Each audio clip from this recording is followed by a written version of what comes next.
की त्यांनी मराठीत भांडण कसं केलं आफ्रिकेतल्या माणसाशी.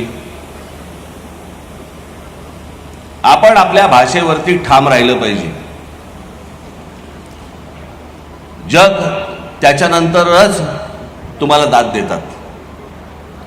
जशी फ्रेंच माणसं आहेत, जशी इतर देशांमधली माणसं आहेत, ते आपल्या देशाशी आपल्या स्वतःच्या भाषेबरोबर इतके प्रामाणिक असतात की तुम्हाला त्यांचा अभिमान वाटायला लागतो. अरे की स्वतःच्या भाषेची केवढी प्रामाणिक आहेत, आपल्या देशात आहेत की.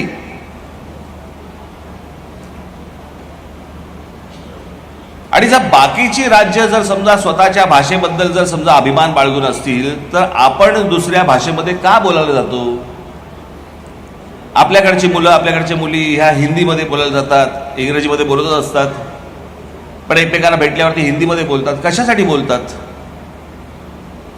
आत्ता आपल्या इथे राष्ट्रगीत लागलं होतं, काय राज्यगीत, जय जय महाराष्ट्र माझा.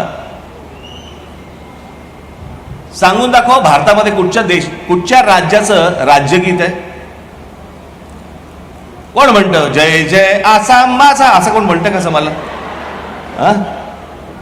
जय जय गुजरात माझा, जय जय तामिळनाडू, जय जय महाराष्ट्र माझा.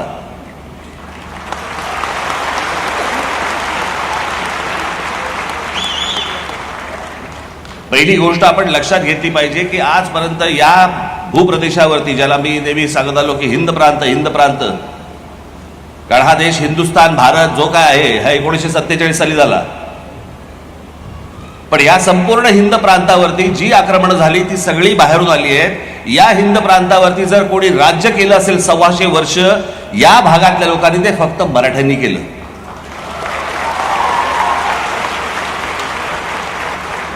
इतर कोणी राज्य केलेलं नाही. बाकीचे आले ते सगळे बाहेरून आलेले लोक आहेत.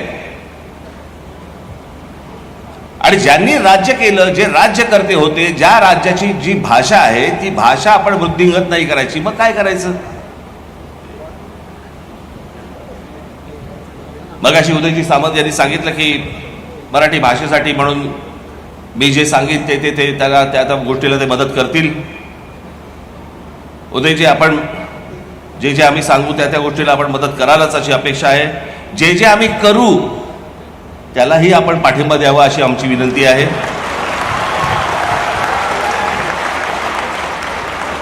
तेव्हा फक्त केसेस टाकू नका.